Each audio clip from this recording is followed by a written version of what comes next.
Welcome to Our Girl Relationships. We talk about the problems people face in their day-to-day lives. Let's start with the video. I recently got married to my boyfriend of 6 years. We're both 27, and while things have been a little tough on us because of the COVID setting our careers back a little, we are figuring out everything together. My husband does not have the closest relationship with his family.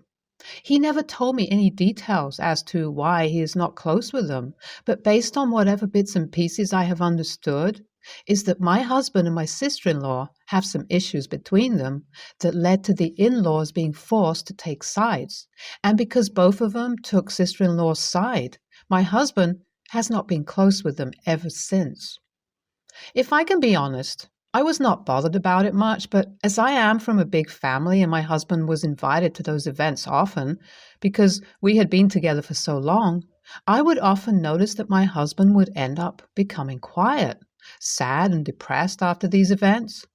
When we tried to have a conversation about it, he never really opened up much, just told me that he wished he had a better family.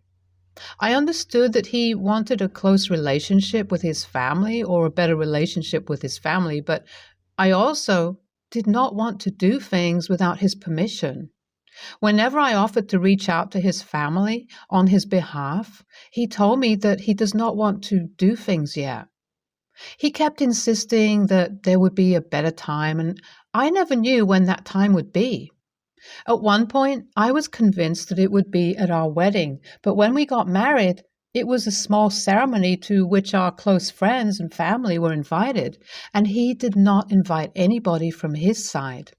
But I did get to meet with his parents and my sister-in-law. While our wedding ceremony was taking place, his parents and sister tried to come to the venue, which my husband had specifically warned against. When they did successfully enter the premises, they created a huge scene, painting my husband as the bad guy for never replying to messages, picking up calls, and coming to pay a visit while mother-in-law was going through cancer. My husband rigidly told them to leave and that they were not welcome there. While this was all happening, my sister-in-law was standing in a corner and watching everything unfold. When her eyes caught mine, she gave me a small shrug like, "What else are we supposed to do?" and then left with the parents once they were kicked out. The wedding went on without a hitch after that, and we were happy to be married despite the odds. When we were on our way to our honeymoon, I got a friend request notification on my phone, and it was my sister-in-law. It was a little weird, but I did not care much because we were family. I added her and forgot about it. Once we came back from the honeymoon, my husband and I were quite happily getting settled in our new house and our marital life. That's when sister-in-law popped back into my life. She messaged me and told me that she knows that I am from a big family, and she knows I understand the importance of the family that my husband does not. So she would be very happy if I could help fix the family. She also said in detail how my husband can be a bit childish, but if we both worked together, we would be able to fix everything in no time. I was stupid and I believed her. We started talking more or less regularly. She even came over to our house once or twice while my husband was out because she wanted to meet with me and I was not able to stay home due to working from home schedule and health issues. After one of these visits, sister-in-law asked me if she could have a copy of the keys to our house. It sounded like a strange request. When I asked her why she wanted those, she told me that she was worried about me and because I stay home the whole day working from home, if something happens to me while my husband is not home, having keys would help sister-in-law come in and help me out. While I understood that she meant the statement in a medical emergency way, I could not help but feel like it was a bit of a threat. I can't quite explain why, but her words made me feel creeped out. I politely refused her offer, informing her that if something does happen, I would call my husband. But as we spoke, I realized that my sister-in-law was not happy with my refusal. She cut the chat short and left in a hurry. Although she was smiling, her smile did not quite reach her eyes, which weirded me out. After that, I stopped having her over. Every time she wanted to come over, I would try to give excuses and have her not come over. But one day, that did not work at all. She came over and I was on high alert the entire time. She left after staying over for tea, and when she left, I felt so much better. But that feeling did not last for long when a few days later I could not find my house keys in the place where I usually keep them. Panic set in and I decided to go over to sister-in-law's place to get the keys back. In our chat, sister-in-law mentioned where she lived when she invited me over for tea, but at that time I was sick and I could not go. The moment my husband came home, I got into my car and drove over to her house. I knocked on the door and a man opened the door. I asked him if I could speak with my sister-in-law. The man politely told me that nobody in my sister-in-law's name lives in that house. I told him that I was given the address by my sister-in-law and showed him her picture. He looked at the picture and told me again that sister-in-law does not live there and I have the wrong address. That was incredibly suspicious.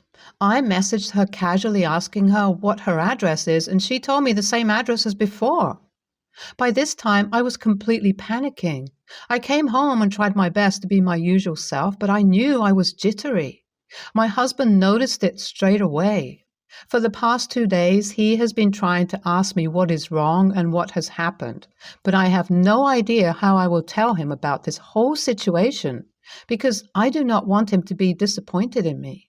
But I know that I should. I keep wondering if I was TA for starting the whole communication with my sister-in-law, because if I had not done it, I would not have lost the keys this way. But I just wanted to help. I will tell my husband about the whole situation. I read everything that you all said, and I do agree that I was incredibly stupid for hiding things from him. I should have told him about it regardless. I know why you guys are calling me TA, and I also understand everyone who is calling me NTA. I will do the right thing tonight, do not worry, and I will update you guys accordingly. Thank you regardless of being genuine and showing me the error of my ways. So the conversation went better than expected. Once my husband was home from work, I told him that I had something to tell him. He looked relieved, and once we were both comfortable, I told him everything. I told him how his sister-in-law messaged me after our honeymoon and how she told me that I can mend the family by staying in touch with her and slowly allowing her and his parents back into his life. I told him that I did not mean to hide it from him or go against him, but that I was scared he was going to stop me from doing anything. Since he was constantly refusing to tell me what his issue was with his family, I thought that perhaps I could mend the relationship now because we are both 27. He listened to me saying everything without interrupting me, and once I was done, my husband told me that he was disappointed in me for hiding this thing from him for as long as I did. H told me that I should have asked him what the whole thing was, and he would have told me everything now that we are married. He did not feel comfortable telling me anything before we were married because he was not sure when his family would try and poison my heart against him. When I told him I could not quite follow along, he gave me the full details. My father-in-law is an extremely narcissistic and abusive man. He has always been that way, and he never cared much about anything else in his life except himself. My sister-in-law inherited that trait from father-in-law.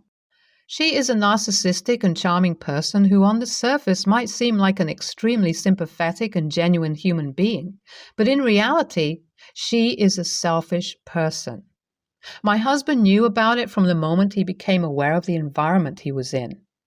Mother-in-law refused to divorce father-in-law, and father-in-law refused to divorce mother-in-law because they did not want to go through with the court hassle. When sister-in-law's behavior got her in trouble at school, mother-in-law was worse.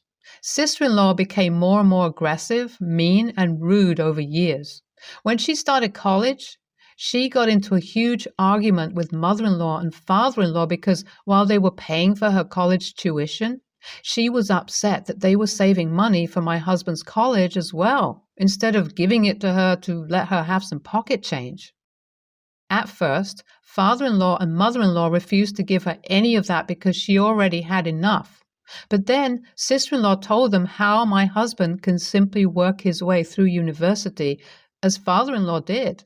And because he is a man, while sister-in-law herself is way too delicate to do those works. After that, my husband's college fund started to get depleted.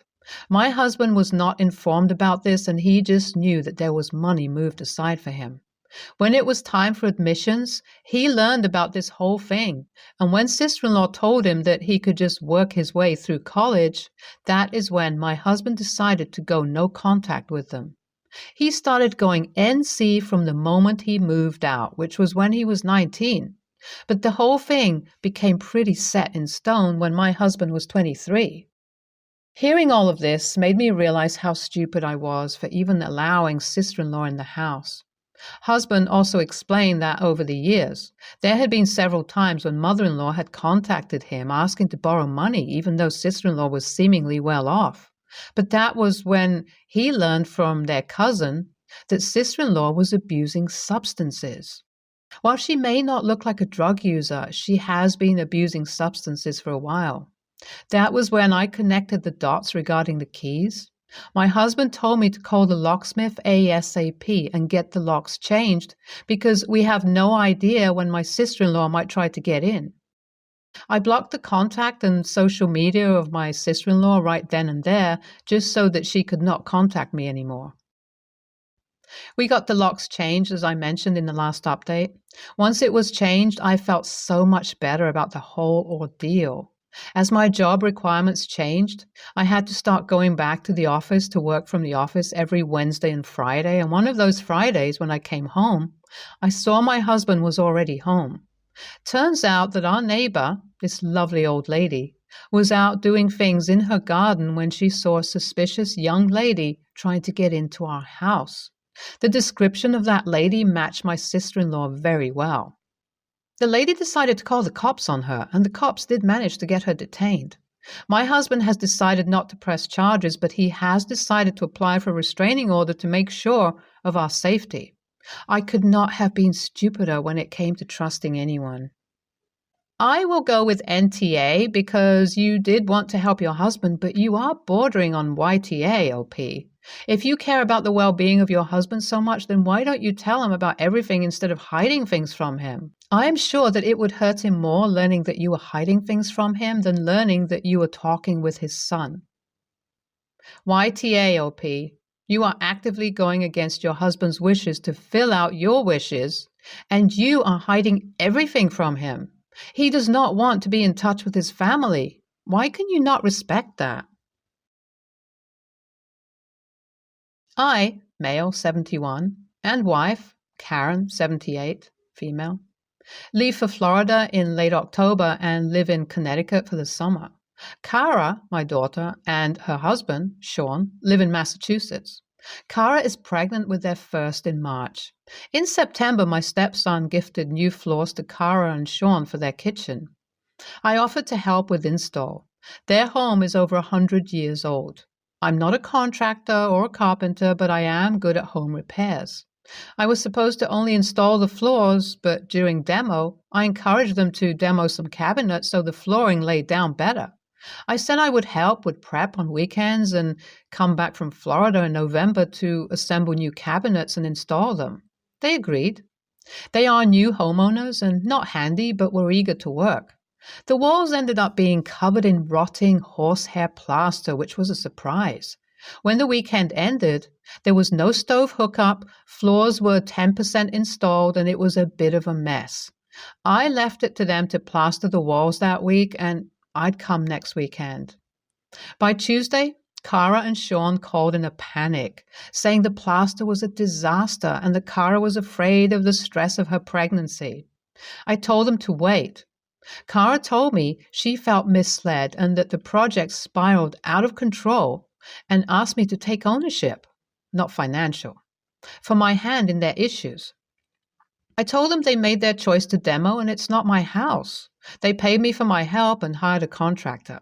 They said I'm not able to commit to a project of this size. I work full-time and help my stepson with his flip, and didn't believe I would come back to help after leaving for Florida, and Kara is uncomfortable with working during pregnancy, all to which I disagreed. I was hurt they fired me and still am. It's been weird since. I have not reached out to ask about the kitchen or the baby, though They provided scattered updates on the baby, and Karen asked about the baby a few times. Recently, Kara reached out saying this has been terrible. They had to pull permits from the town. They haven't had a stove or sink in months. Kara said she feels I don't care about her health and our grandchild as I have not checked in, that I didn't take ownership. I laughed and told her I would have had it all done by now. She sent a text telling Karen and I not to speak to her and that she is upset. Karen RSVP'd no to Kara's shower in January and cancelled our trip without telling them. Sean reached out asking us to reconsider, saying they will only become parents once and that Kara was 6.5 months pregnant and didn't mean what she said. He offered to pay for our tickets to come. Karen and I have been firm on our stance, however. We told them to let us know well in advance and we can visit in March before or after the baby. Kara is devastated, but Karen and I were only trying to accommodate her wishes. I think I may be the a-hole for canceling my trip knowing Kara is stressed and pregnant, so am I the a-hole? YTA on so many levels. First, as you said, you are not a contractor or carpenter, but are good with home repairs. You encourage them to demo their kitchen, only install 10% of the floors before leaving? Kara has every right to be upset, and she's not wrong. You made a mess of their house and then backpedaled by basically saying, oh, well, not my problem. I personally wouldn't want anything to do with you, but they want you at their baby shower. Go and apologize. I have 3 kids. My husband and I worked hard to raise them and get them to be productive adults, and they are. I'm proud of all 3. They were great kids and have become pretty good adults, if I do say so myself. When my oldest daughter married a widower who already had a 2-year-old child, my husband and I put money into an education fund. We did the same for every biological grandchild. We know a little about investing and compound interest. By starting early, we can invest a little bit each month, and by the time they graduate high school, we are able to provide each one with enough money for a good start in life. My oldest grandchild just graduated from high school. We were able to let them know that after scholarships and everything were taken into account, they would be graduating debt-free. We don't give any of them the money. We pay for tuition and fees and such. We learned our lesson from our youngest, our only son. We gave him the money like we had for his 2 older sisters. He had scholarships as well, but he blew through the money we gave him and chose to become a tradesperson instead. He does very well and now owns his own successful business. He was married, but it didn't work out. We have 2 grandkids from that marriage. Last year, he married a very nice woman who has a 15-year-old son. She had him very young, and it caused a rift in her family. None of them came to the wedding. My son approached us about money for his stepson's education. After husband and I discussed it, we said that we could afford to give him $5,000 to help out, but that was it. My son is very disappointed. He knows that all my other grandkids have enough money in their accounts to pay for at least 2.5 years of in-state tuition and expenses. He makes good money, but he also likes to spend it on toys and vacations. I don't think that him or my daughter-in-law have anything put away for his stepson. That is why we offered the $5,000. My son and his wife are planning ahead for when he graduates in June, and they are still complaining that I'm treating him different from our other grandkids. I know that we are, but we didn't have almost 2 decades to save for him. That $5,000 came out of my fund for when I need to replace my car. My son and daughter-in-law are not spending their money on toys and vacations. I may have put that badly. The reason that my son doesn't have a lot of savings to pay for his son's education is because of how he chose to spend his money prior to getting married. I hope that is clear now. I have talked to my husband and son. My son wants me to take money from all the accounts and make one for his stepson. We counter-offered to split the 2 accounts we have for his biological children into 3 and split the $5,000 into them. And we will continue to contribute the accounts until they get used. He seems unhappy with that option. NTA. You didn't have a 15-year head start to save for this grandchild the way you did for others. He can be upset that his kid won't have the same head start, but he can't be mad at you for not being able to offer more. Now it's up to him to provide.